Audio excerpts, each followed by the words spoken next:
LC oscillations. Today we discuss LC oscillations. We have discussed AC circuit through resistance, AC circuit through inductance, AC circuit through capacitance. फिर हमने इन पे pair में बताया AC circuit through LR, AC circuit through CR, फिर discuss कर दिया AC circuit throw LCR. अब हम डिस्कस करेंगे LC ऑक्सीलेशन. जैसे ऑक्सीलेशन आपने प्लस वन में पढ़ा होगा कि कोई पार्टिकल वाइब्रेट करते हैं, ऑक्सीलेट करते हैं. ऑक्सीलेशन दो प्रकार का होता है, एक होता है डैम्प्ड ऑक्सीलेशन और एक होता है अनडैम्प्ड ऑक्सीलेशन. जिसमें ये आपके पास जैसे ऑक्सीलेशन है, ये आपके पास जो है, ये आपके पास ये जो ऑक्सीलेशन है मान लीजिए जिसमें एम्पलीट्यूड भी कांस्टेंट और फ्रीक्वेंसी भी सेम. ये आपके पास कौन सा है? एक ऑक्सीलेशन ये होता है जिसमें एम्पलीट्यूड और फ्रीक्वेंसी ऐसे दो ऑक्सीलेशन होता है. तो इसमें तो एम्पलीट्यूड और फ्रीक्वेंसी कांस्टेंट है, ठीक है. इसमें आपके पास फ्रीक्वेंसी क्या होती जा रही है? इंक्रीज होती जा रही है, ठीक है ना. तो ये आपके पास क्या है? अनडैम्प्ड. ये अनडैम्प्ड ऑक्सीलेशन और ये क्या होगा? Damped oscillation. तो ऑक्सीलेशन क्या होगा? ये एक इलेक्ट्रिकल ऑक्सीलेशन होता है.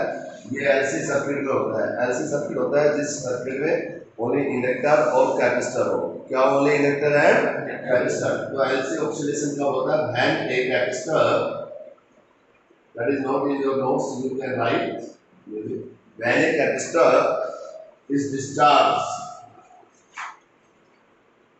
when a capacitor is discharged through non-resistive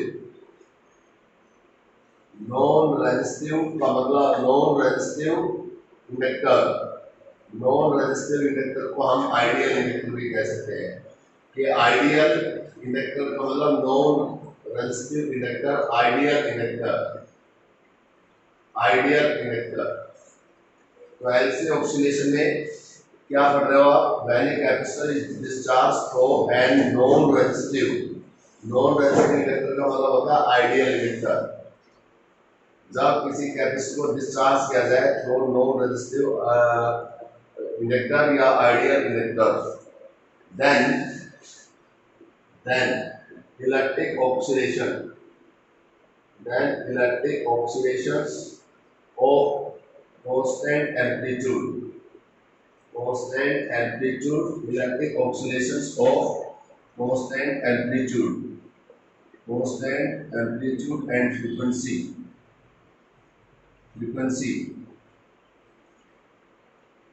are produced. That is known as LC oscillation. ये constant amplitude and frequency. तो इसमें क्या लिखा? When a capacitor is discharged through a non-resistive inductor, we can say ideal inductor. Then electric oscillation, जो electric oscillation होगा of constant amplitude and frequency are produced. Electric oscillation of constant amplitude and frequency are produced. That is known as, उसको कौन सा oscillation कहेंगे? that is known as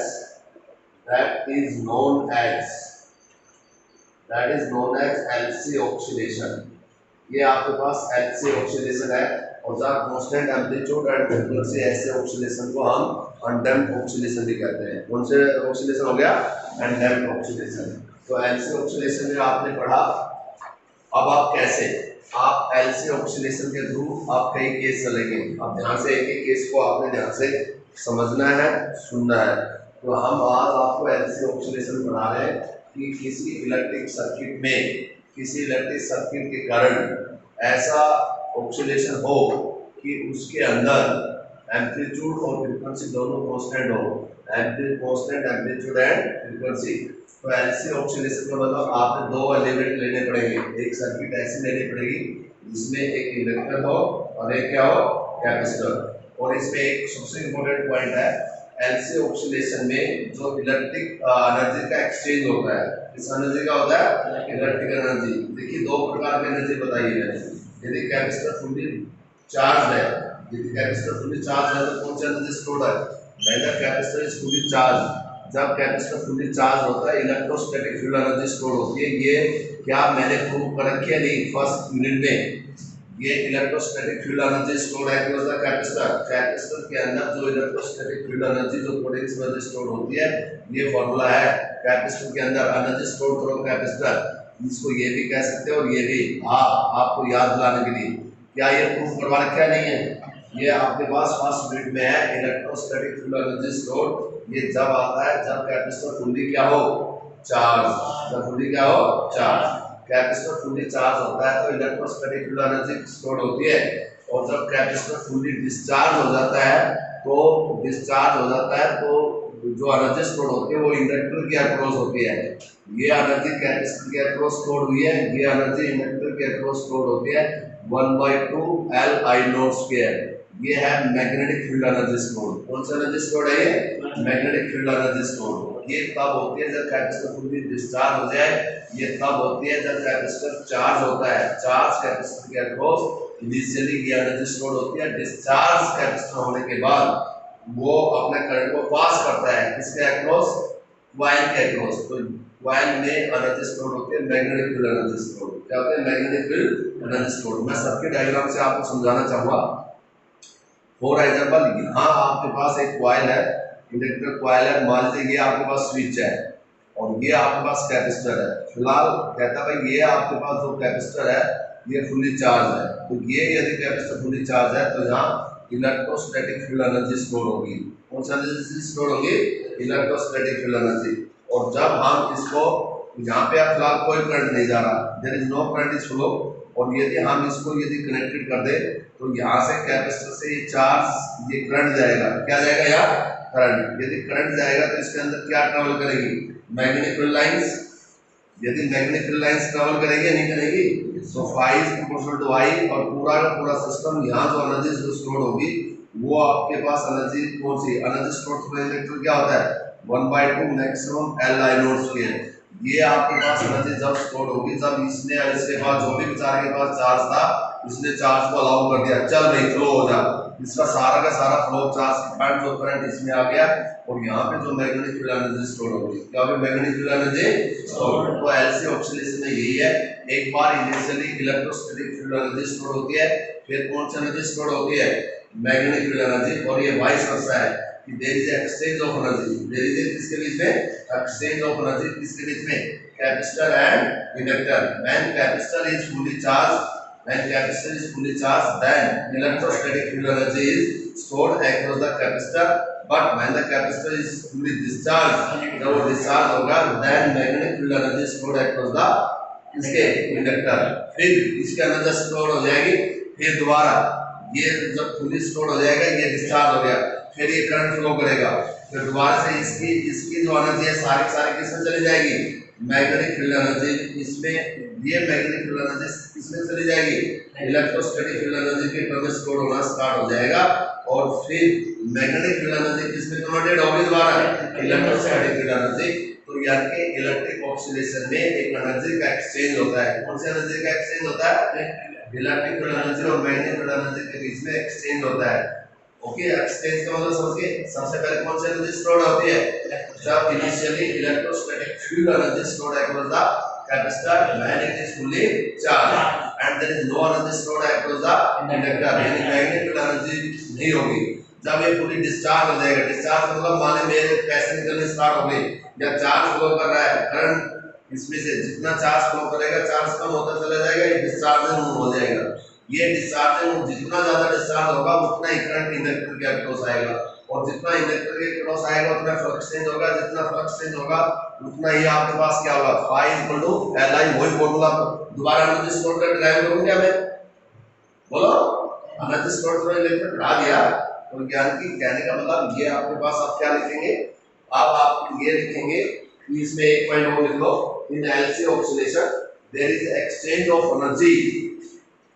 In LC oscillation there is exchange of energy, there is exchange of energy। यहाँ exchange of energy होगा, exchange of energy between capacitor and inductor, between capacitor and inductor। Capacitor और inductor के बीच में there is exchange of energy between capacitor and inductor when capacitor is fully, when capacitor is initially is initially fully charged. Capacitor is fully, when capacitor is initially fully charged, then across the capacitor,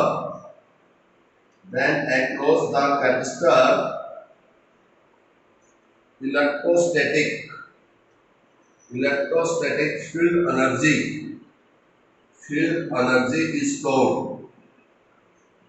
Electrostatic field energy is stored. UE we can denote 1 by 2 Q naught square by C. Electrostatic field energy is stored है when the capacitor is initially fully charged.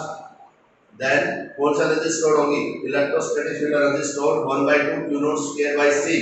That expressions we have already discussed in the electrostatic chapter. In this chapter, electrostatic chapter. Now इसी में and when the capacitor is fully discharged, ये मैं explain कर चुका हूँ अभी आपके सामने. when capacitor is fully discharged, जब आपका कैपेसिटर fully discharged होगा, when capacitor is fully discharged, then magnetic field energy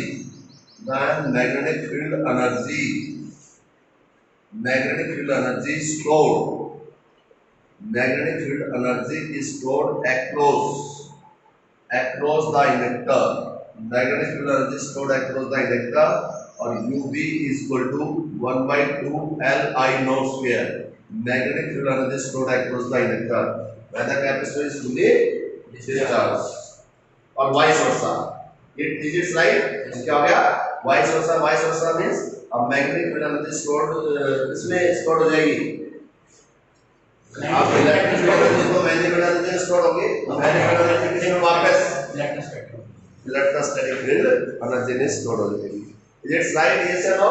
yes sir.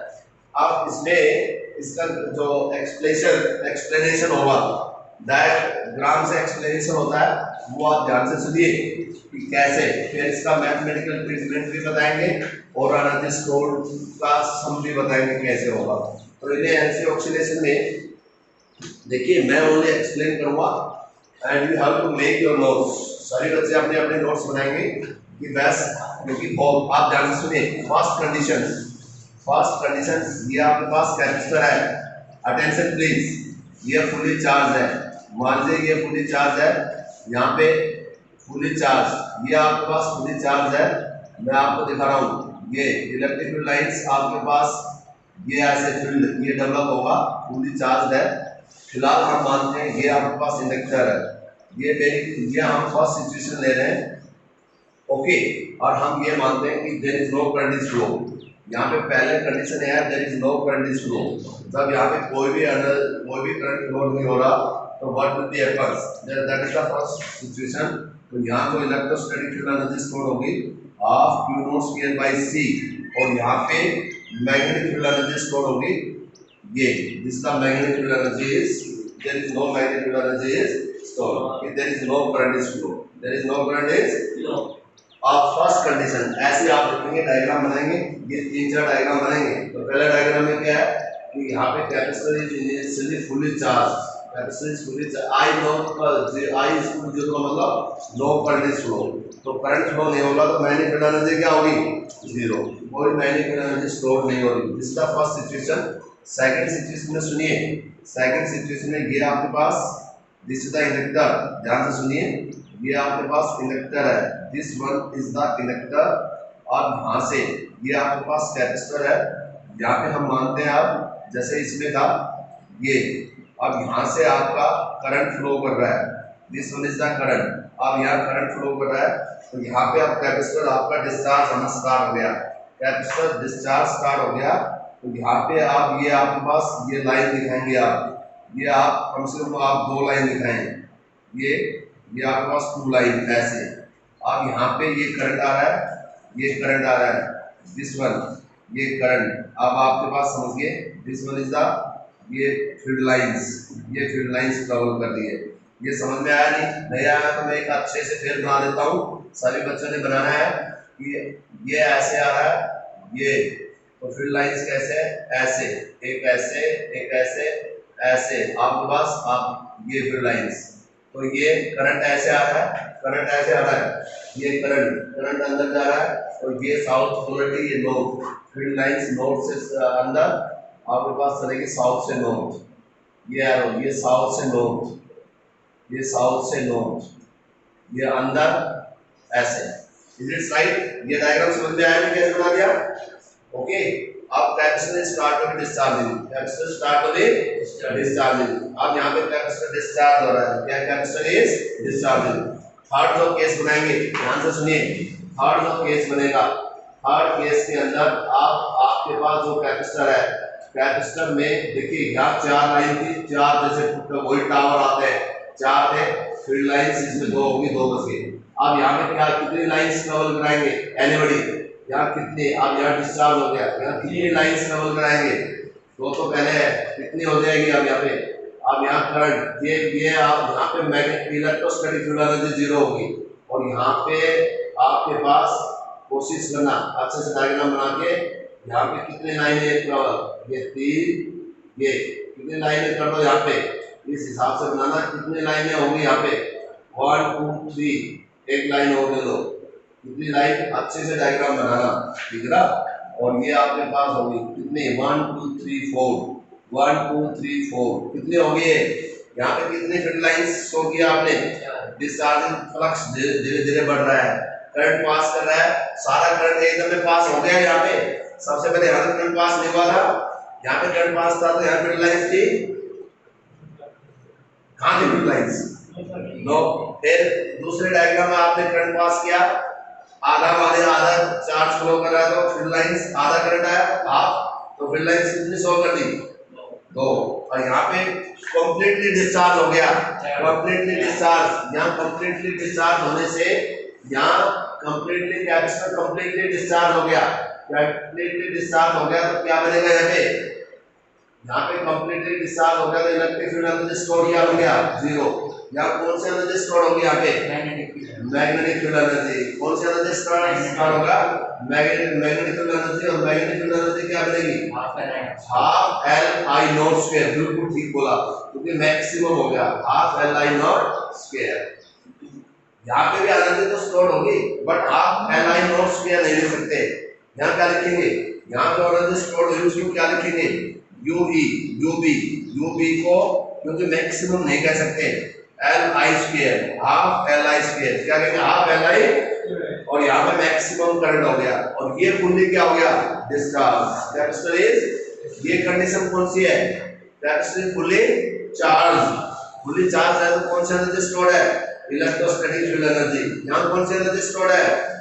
कोई एनर्जी नहीं है। पहले वाले केस में क्या है? पहले वाले केस में रब करते हैं, पहले वाला केस है, या fully charge, electrostatic field energy, magnetic energy 0। दूसरे केस में करंट स्टार्ट हो गया, करंट स्टार्ट हो गया, तो कौन सी एनर्जी स्टोर होनी स्टार्ट होगी?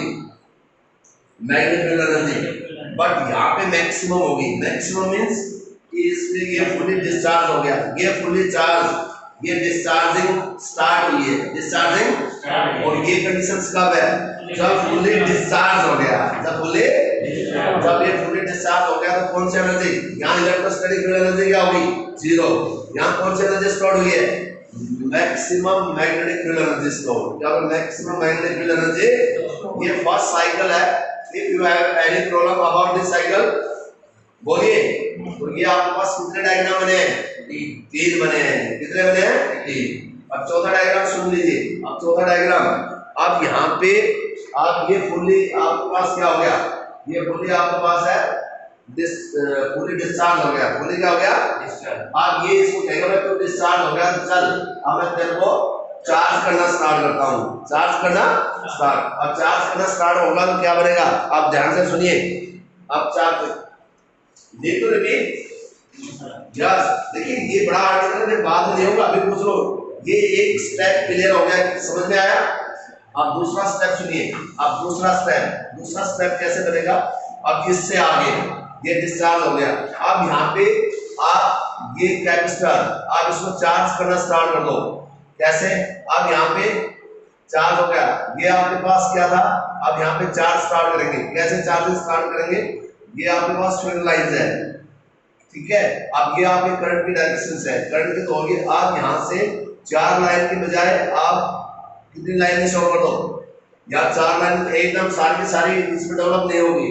आप यहाँ पे रिवर्स डायरेक्शन हो गया। ये कितने फील्ड आप फ्लक्स आपका धीरे धीरे क्या होगा, आपका फ्लक्स इंक्रीज होगा। तो ये चार्जिंग होगा तो इसका फ्लक्स क्या हो जाएगा, इसका फ्लक्स डिक्रीज, फ्लक्स क्या होगा डिक्रीज। आप इसकी 2 लाइंस कर दो, कितनी लाइंस कर दो इसमें, ये आपके पास 2 लाइन, ये थोड़ा सा बड़ा बना के ऐसे शो करो। ये आपके पास फर्स्ट, ये ऐसे आपके पास 2 लाइन शो कर दो। ये आपके पास दिस वन इज, ये आपके पास करंट ऐसे है। अब यहाँ पे ये आपके पास कौन सा है, अब ध्यान से सुनिए, डेवलप होना स्टार्ट होगा। ये आपके पास पॉजिटिव, यहाँ कितने पॉजिटिव करूंगा, यहाँ एकदम 4 नहीं करूंगा, कितने करूंगा ये बार 2। यहाँ आपके पास ये हो गया। आप करंट की डायरेक्शन चेंज नहीं करी मैंने, क्यों नहीं करी,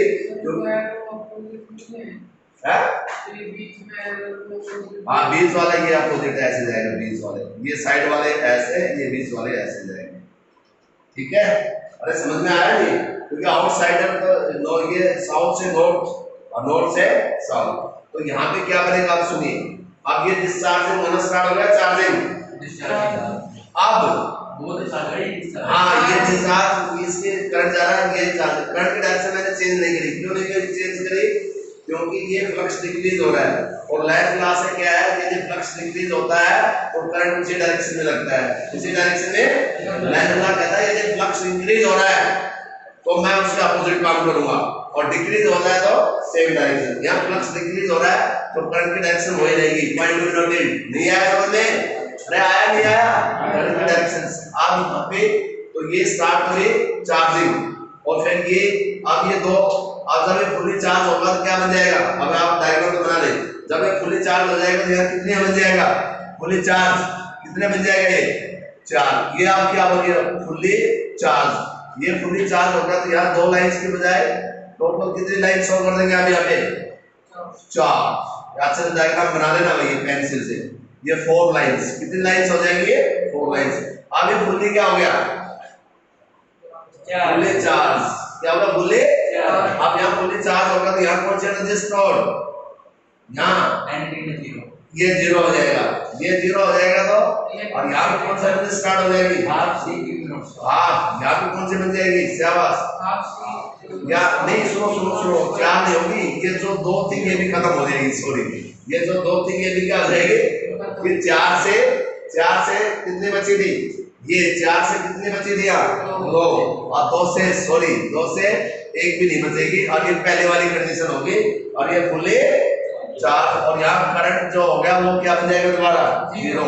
और यहाँ electrostatic fluid energy stored that is Q naught square by C, और मैग्नेटिक एनर्जी क्या हो गया, 0। नहीं आया समझ में, फिर वो प्रोसेस दोबारा फिर समझाऊं। ये वाला पहले 4 से यहाँ पे डिस्चार्ज, ये आपके पास फुली डिस्चार्ज हो गया, फिर ये चार्ज होना स्टार्ट हुआ। चार्ज होना स्टार्ट हुआ तो कितना हुआ, ये चार्ज होना स्टार्ट हो गया। ये इसके बाद की कंडीशन है, चार्ज होना स्टार्ट हुआ तो यहाँ पे कितनी लाइनें थी, फिर यहाँ पे कितनी दिखा दी आपने, 2। It's okay. ये कौन सा सिस्टम है, ये चार्जिंग, ये फील्ड लाइंस डिक्रीज होगी। यहाँ पे यदि 4 फील्ड लाइंस है तो यहाँ कितनी फील्ड लाइंस है, 2 फील्ड लाइंस क्या होगी, 2, क्योंकि करंट कम हो गया, क्योंकि इसको चार्जिंग के लिए दे रहा है, करंट कम हो गया, ये चार्जिंग स्टार्ट होगी। फिर फाइनली क्या हो गया, आफ्टर सम स्टैंड इसके अंदर ये फुल्ली चार्ज हो गया। जब कैपेसिटर फुल्ली चार्ज है तो कैपेसिटर फुल्ली चार्ज होगा तो इंडक्टर में कोई भी फील्ड लाइंस ट्रेवल नहीं करेगी। ये ध्यान से सुनो, ये कंडीशन पहले वाली कंडीशन यही तो थी। पहली कंडीशन क्या थी, जब ये फुल्ली चार्ज हो गया तो इसके अंदर फील्ड लाइंस थी, जब इसके अंदर फील्ड लाइंस नहीं होगी तो करंट क्या हो गया, 0। यहाँ कौन सी एनर्जी स्टोर होगी, इलेक्ट्रोस्टैटिक फील्ड एनर्जी, और मैग्नेटिक एनर्जी क्या होगी, this process repeated again and दोबारा समझाऊं क्या, पक्का। ये आपके पास था एलसी ऑक्सीलेशन, क्या था ये, तो एलसी ऑक्सीलेशन बड़ा सिंपल सा है। मैंने आपको बता दिया ऐसे डायग्राम बनेगा। सबसे पहले आपने कैपेसिटर लिया, फुल्ली चार्ज लिया, कैपेसिटर फुल्ली चार्ज लेने से उसके अंदर इलेक्ट्रोस्टैटिक फील्ड एनर्जी स्टोर होगी। ठीक है, मैग्नेटिक एनर्जी क्या थी 0। फिर उसने धीरे धीरे आपने चार्ज करंट फ्लो किया इसके अक्रॉस इंडक्टर के अक्रॉस करंट जाएगा, कॉइल के अक्रॉस फील्ड लाइंस ट्रेवल होगी, तो उसकी कुछ पार्ट ऑफ एनर्जी किसमें जाना स्टार्ट हो गया, इलेक्ट्रोस्टैटिक फील्ड एनर्जी का कुछ पार्ट किसमें कन्वर्टेड होना स्टार्ट हो गया, मैग्नेटिक फील्ड एनर्जी में। और फिर प्रोसेस चलता रहा, एक स्टेज ऐसे आई कैपेसिटर फुल्ली क्या हो गया चार्ज, और मैक्सिमम एनर्जी स्टोर हो गई इंडक्टर में। नहीं आया समझ में? फिर इंडक्टर का जो करंट है वो फ्लक्स डिक्रीज होना स्टार्ट हो गया, कैपेसिटर क्या हो गया चार्ज, तो आप मैग्नेटिक फील्ड एनर्जी का एक पार्ट किसमें करंट स्टोर हो गया, इलेक्ट्रिक फील्ड एनर्जी का। प्रोसेस चलता रहा, मैग्नेटिक फील्ड एनर्जी जितनी भी थी सारी किसमें कन्वर्टेड हो गई, इलेक्ट्रोस्टैटिक फील्ड। दोबारा समझाने की जरूरत है, ये आपके पास एलसी ऑक्सीडेशन, कौन सा ये एलसी ऑक्सीडेशन। ओके, बहुत अच्छा है ना। ये एलसी ऑक्सीडेशन बस कुछ नहीं है कि आप यदि ध्यान से पढ़ेंगे तो आपको सारा का सारा समझ में आ जाएगा, ठीक है ना। और अपनी लैंग्वेज में भी नोट्स बना सकते हैं, और समझ में आ तो बुक्स की हेल्प से भी नोट्स बना लेना, एलसी ऑक्सीडेशन भी जरूर बना लेना। तो डाउट है तो मैं दोबारा समझाऊं, आप उसके बाद सुनिए। इसका आता है conversion of electrostatic field energy और मैग्नेटिक फील्ड एनर्जी। इसमें आता है कि वह जो सम होता है, पहले हेडिंग डाल लीजिए, conversion of electrostatic field energy,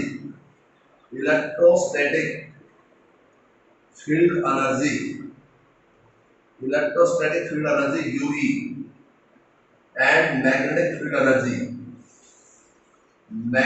field energy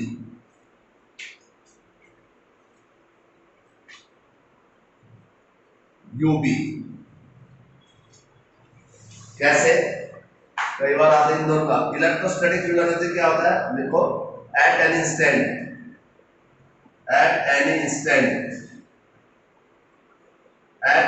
हम मानते हैं इन एलसी सर्किट का कोई भी स्टैंड एट एन स्टैंड, यानी ना तो इनिशियली ना फाइनली। इनिशियली तो एनर्जी स्टोर क्या होती है, इनिशियली एनर्जी स्टोर तो half q naught square by c। तो at an stand in LC circuit energy store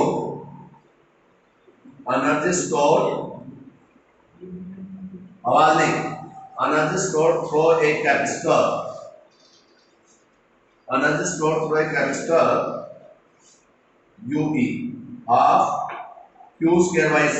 मैंने Q नोट नहीं लिखा क्योंकि at an instant Q naught लिखा है जब वो इनिशियली चार्ज हो, भूल क्या हो। अब ये तो after at an instant Q naught रहेगा, कम हो जाएगा एनर्जी, कम होगी। वेरी गुड, ये याद रखो। Q naught half Q naught square by, Lakshya ध्यान दे, half Q naught square by C, ये एनर्जी तो initially when the capacitor is fully charge. मैं I am talking about after at an instant, after at an instant कुछ समय के बाद क्या होगा, वो उसकी फील्ड जो डिस्चार्जिंग स्टार्ट हो जाएगा, क्या हो जाएगा, और उसके एनर्जी हाफ Q नॉट। ये एनर्जी ज्यादा है या ये ज्यादा है, ये वाली ज्यादा है, क्या है, ये वाले ज्यादा है। तो energy store through a capacitor, इसको हम बोलते हैं इलेक्ट्रोस्टैटिक फील्ड एनर्जी। कौन सी एनर्जी बोलते हैं, इलेक्ट्रोस्टैटिक फील्ड एनर्जी। उसके बाद magnetic energy store through inductor, energy store through an inductor, और इंडक्टर के अक्रॉस जो एनर्जी स्टोर होगी वो क्या बनेगा, उसको बोलेंगे मैग्नेटिक फील्ड एनर्जी। आप सुनिए, ये क्रैम नहीं हो रहा, ये हम प्रूव कर चुके हैं, ये फर्स्ट यूनिट में, ये energy store through inductor UB 1/2, ये भी LI square at an instant की बात करें, एलआई स्क्वायर। अब इसमें आता है कि भाई जो सम है UE plus UB that is equal to 1/2 Q naught square by C, ये मैक्सिमम एनर्जी स्टोर के बराबर होता है। The maximum energy store through an inductor, maximum energy store through an inductor के बराबर होता है। तो वो कैसे, वो ध्यान से सुनना कैसे प्रूफ के लिए। अनदर स्टोर का formula half Q square by C, Q square by C. अब यहां से अब आपको मैं एक चीज बताना चाहूंगा जो आपके लिए सभी के लिए नई चीज है, वो कैसे कि हम ये जानते हैं और आप मेरी बात से सहमत भी होंगे कि आज मैं एक इक्वेशन फाइंड आउट करूंगा कि Q is equal to Q naught cos omega t। ये जो चार्ज फ्लो करता है उसकी इक्वेशन है, और जो करंट फ्लो करता है इंस्टेंटेनियस करंट, ये इंस्टेंटेनियस चार्ज। देखिए ये चार्ज की स्टैंडर्ड इक्वेशन है। क्या मैंने प्रूव कर दी है? क्या इक्वेशन प्रूव करी है? ये वाली प्रूव करी है। किसमें प्रूव की थी? ये मैंने एसी जनरेटर में प्रूव की थी। किसमें प्रूव की थी? एसी जनरेटर में आया तो दिस इक्वेशन, ये तो नहीं थी, ये इक्वेशन प्रूव की थी बाद में नहीं, एसी जनरेटर में E not sin omega t। यदि आपने वीडियो देखी है तो मैंने प्रूव किया है एसी जनरेटर में। अब इसको यदि मैं ऐसे लिख दूं E naught by r sin omega t, so that is I is equal to I naught sin omega t. This equation I have proved, already proved in AC circuit through ना in AC generator। AC generator हम discuss कर चुके हैं, उसमें हम पढ़ा चुके हैं। अब हम बात कर रहे हैं कि ये तो करंट है, instantaneous value of the current, I naught is the maximum peak value of current। अब मैं चार्ज की बात कर रहा हूँ। ये इक्वेशन कैसे आई सुनिए, ये ऐसे आई, I इक्वल होता है dq by dt और dq आपके पास होता है I dt। ध्यान से I आपके पास क्या होता है? I होगा I not sin omega t dt।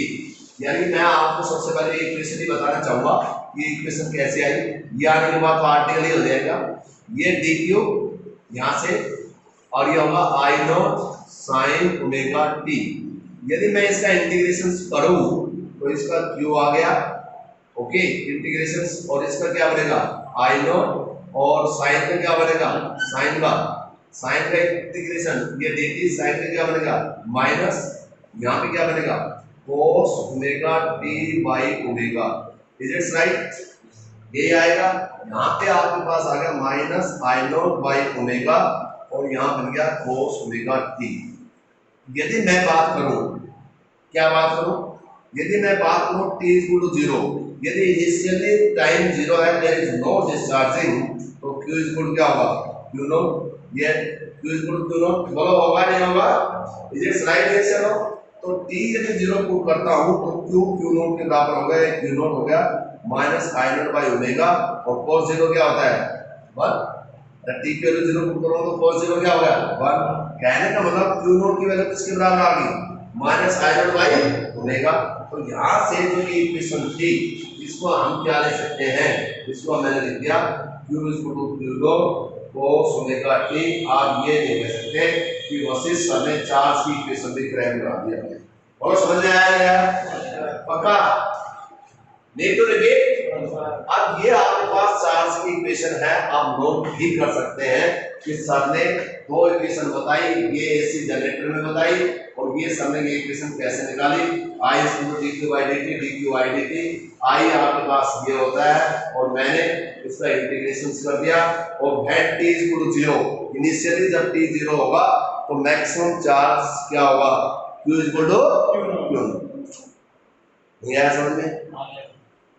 अब आपने टोटल आप ओनली एंड ओनली आपने फॉर्मूला अप्लाई करने हैं, एनर्जी स्टोर थ्रू कैपेसिटर। क्या फॉर्मूला है energy store through capacitor? Electricity bill energy क्या फॉर्मूला है मैं बताऊं? इन चीजों में कम ध्यान रखो, वहां कोरोना आ गया, यहाँ कोरोना आ गया। अभी मैंने फॉर्मूला लिखा था, पेरेंट्स के तो बड़े इरादे हैं, ये वो ऐसे वो नहीं है मेरे को, हम पसीने बहाने तुम्हारे याद नहीं है। थोड़ी देर पहले तो ब्लैक बोर्ड में बताया था एनर्जी में एनर्जी स्क्वायर थ्रू इलेक्ट्रिक का मान लग गया half q square by c, बोलो बताया नहीं? तो यहाँ पे q की वैल्यू पुट कर दो, ये q आगे जब तक मेंटली प्रेजेंट नहीं होगा, कोई भी स्टूडेंट है उसको कुछ वो पढ़ ही नहीं सकता जब तक मेंटली प्रेजेंट नहीं होगा।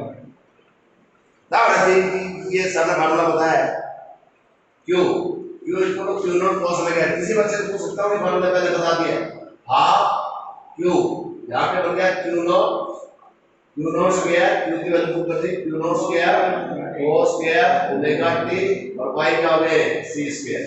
ये energy store through a charge capacitor, energy store through a charge capacitor, Q की वैल्यू पुट कर दी।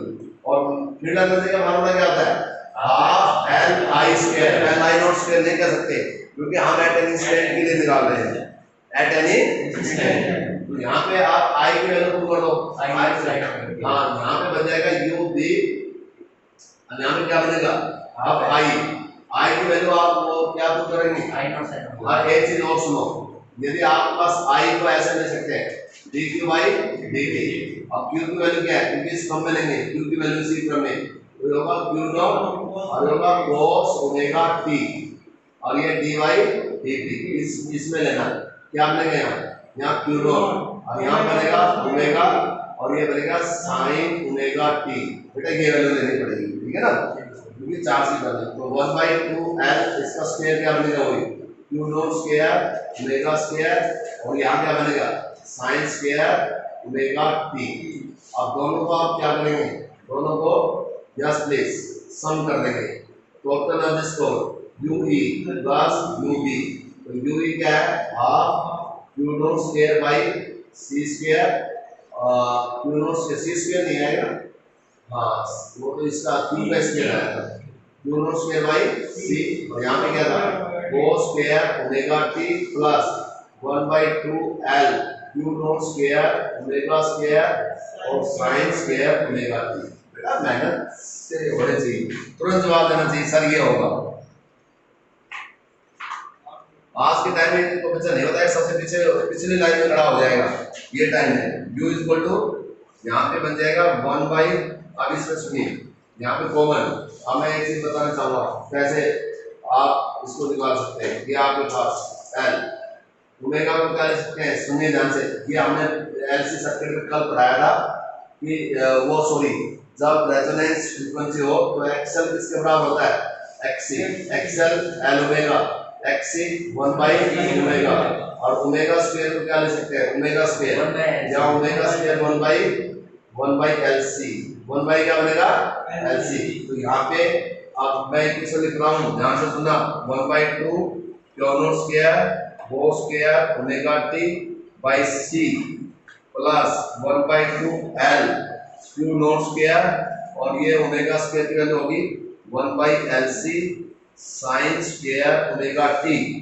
और यहाँ पे आएगी energy store 1/2c Q naught square cos square omega T, एक l से l cancel 1/2 Q naught square by c और sin स्क्वायर ओमेगा टी और यहाँ से एनर्जी स्टोर का फार्मूला क्या बनेगा, शाबाश क्या कॉमन आएगा Q naught square by 2c और यहाँ पे बन गया cos square omega T plus sin square omega T और ये 1 हो गया और एनर्जी स्टोर किसके बराबर होगी half Q naught square by c square.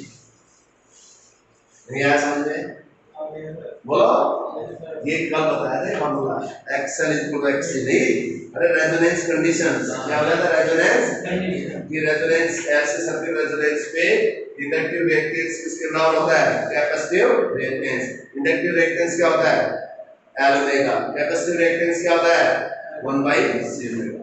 दोबारा बता रहा है क्या ये, नोट कर लो अच्छे से नोट कीजिए। तो today we have discussed the LC oscillation completely, ये LC ऑक्सीलेशंस क्या होता है इट्स ओके। और इसमें एक चीज और सुनो, एक चीज और आ जाए तो कि average energy density, average energy density in LC oscillation, average energy density of electric fluid is equal to average energy density of magnetic fluid. ये how you can prove it, volume से डिवाइड कर देंगे, तो वो कैसे करेंगे, लिख लो इसको अगला पॉइंट कि average energy density in LC oscillation, ये नोट करो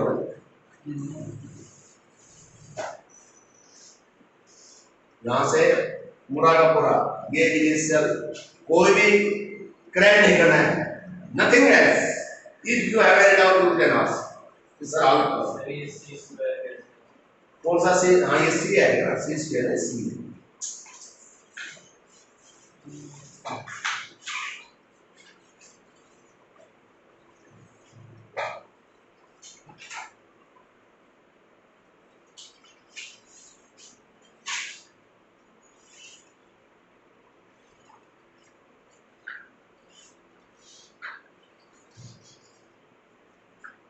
अब आता है एवरेज, इसी में average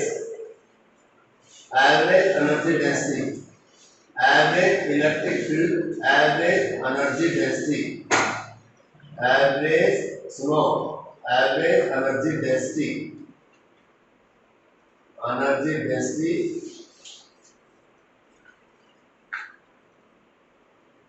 of average energy density of electric field, average energy density of electric field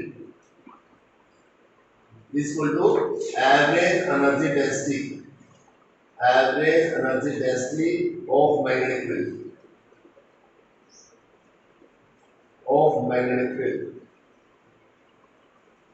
कि एवरेज एनर्जी डेंसिटी ये भाई average magnetic field energy density, ये साइन एवरेज डेंसिटी का होता है। तो एवरेज एनर्जी डेंसिटी क्या होगा? एवरेज एनर्जी डेंसिटी हमने प्रूव किया था 1/2 एप्सिलॉन नॉट v स्क्वायर। बोलो प्रूव करा क्या नहीं? Energy density per unit volume क्या है? Energy density per unit volume through a capacitor, through a, ये इसका मतलब है energy store per unit volume, वो energy store per unit volume through a capacitor, ये आ गया। और मैग्नेटिक एनर्जी जो स्टोर होती है वो क्या होती है? मैग्नेटिक एनर्जी स्टोर ये था 1/2 Li² बाई V वॉल्यूम। इसका सीधा फॉर्मूला हमने प्रूव कर रखा है, इसलिए लिख दिया मैंने। और यहाँ आएगा volume, energy stored by volume. अब यहाँ पे वॉल्यूम क्या बनेगा? अब ध्यान से, अब आपने वॉल्यूम कैसे निकालना है मैं बताना चाहूंगा कि जो आपने पढ़ा है सेल्फ इंडक्टेंस वाला, सेल्फ इंडक्टेंस वाला क्या फॉर्मूला पढ़ा आपने कि एल किसके बराबर है? ये सबसे पहले मैग्नेटिक फील्ड किसके बराबर है? म्यू नॉट एन आई, इसके बराबर है म्यू नॉट एन आई। यहाँ से आप क्या फॉर्मूला निकालेंगे? ये म्यू नॉट, ये N I by L, N I by L, ये फॉर्मूला होगा। और इंडक्टर की यदि हम एल की बात करें, ये आपके पास अब आई किसके बराबर हो जाएगा? आई की वैल्यू निकालेंगे तो क्या होगा? ये L upon mu not an, ये होगा। और सेल्फ इंडक्टेंस में लॉन्ग सॉलिडॉइड का फॉर्मूला निकालें, mu not an square A by L. तो आप यहाँ से अब सारे वॉल्यूम के लिए ध्यान सुनो, 1/2 एल की वैल्यू क्या बनेगी? म्यू नॉट, यहाँ पे म्यू नॉट एन स्क्वायर, ये आपके पास क्या बन गया?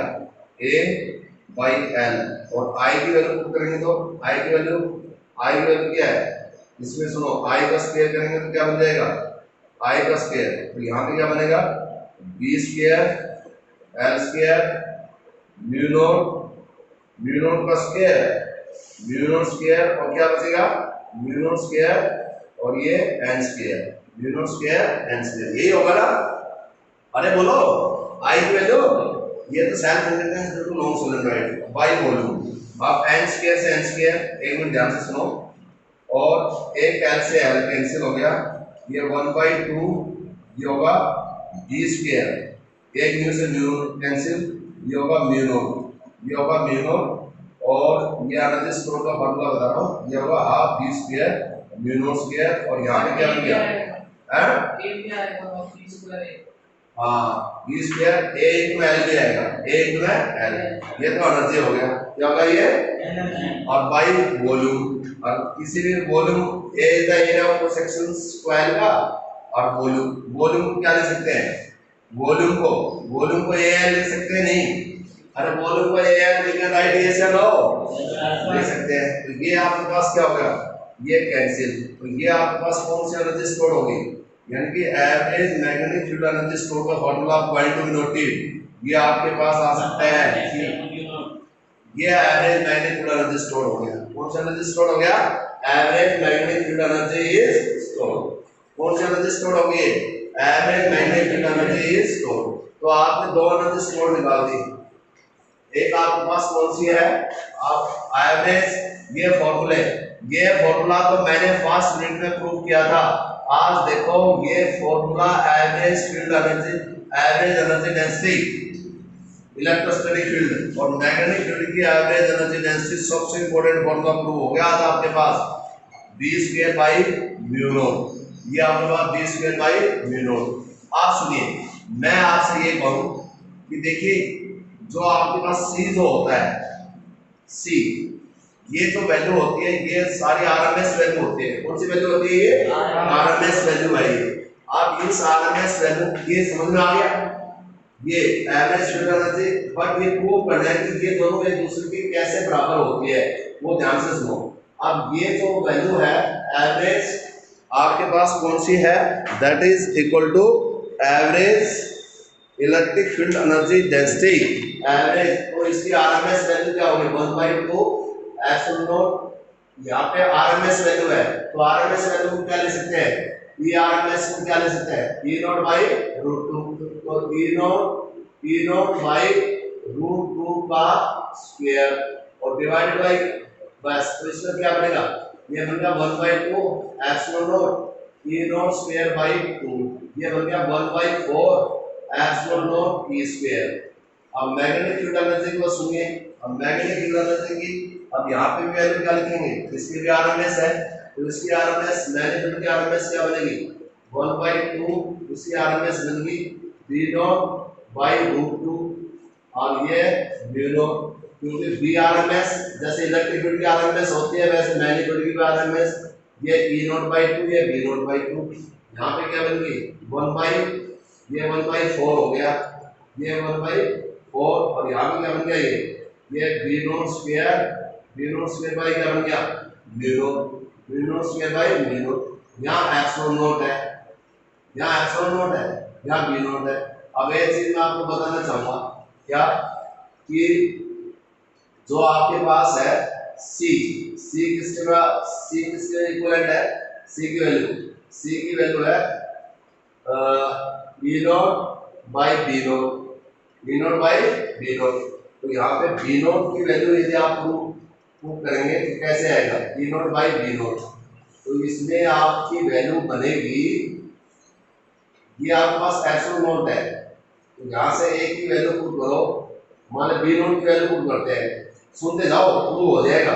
या b नॉट की वैल्यू पुट करेंगे तो क्या बनेगा, e नॉट बाई c आएगा।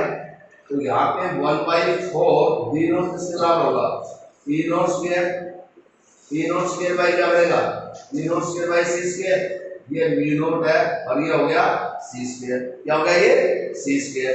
अब ध्यान से, और ये फॉर्मूला ये में पढ़ाऊंगा मैं, ये फॉर्मूला होता है स्पीड ऑफ लाइट, इसका फॉर्मूला होता है स्पीड ऑफ। तो यहाँ से c स्क्वायर इसको क्या बनेगा 1/म्यू naught square by epsilon naught square. अब c की वैल्यू क्या पुट करोगे, अब c की वैल्यू पुट कर दो, c की वैल्यू क्या पुट करेंगे, c स्क्वायर की वैल्यू ये पुट करेंगे तो यहाँ पे क्या बन जाएगा, ये म्यू c स्क्वायर की जब हम यहाँ पे e c equal to e naught by b naught होगा, e नॉट स्क्वायर हमने किसकी वैल्यू पुट करी है यहाँ पे b नॉट की, तो b नॉट होगा e नॉट बाई c। तो c स्क्वायर की वैल्यू पुट करेंगे तो क्या बन जाएगा, c स्क्वायर की वैल्यू पुट करो b नॉट e नॉट पर आ जाएगा c स्क्वायर, तो ये आने के लिए क्या बन जाएगा 1/4 और ये म्यू नॉट और ये एप्सिलॉन नॉट और ये होगा म्यू नॉट और ये क्या बन गया e naught square, mu not से म्यू नॉट क्या होगा कैंसिल, और 1/4 एप्सिलॉन नॉट और e naught square average magnetic field energy density और इलेक्ट्रिक फील्ड एनर्जी डेंसिटी दोनों एक दूसरे के क्या होगी बराबर। अरे नहीं आया समझ में, ये आप एक बार ब्लैक बोर्ड पर अच्छे से देख लो, ये होगा u e average electric field energy, सारे नोट कर लो।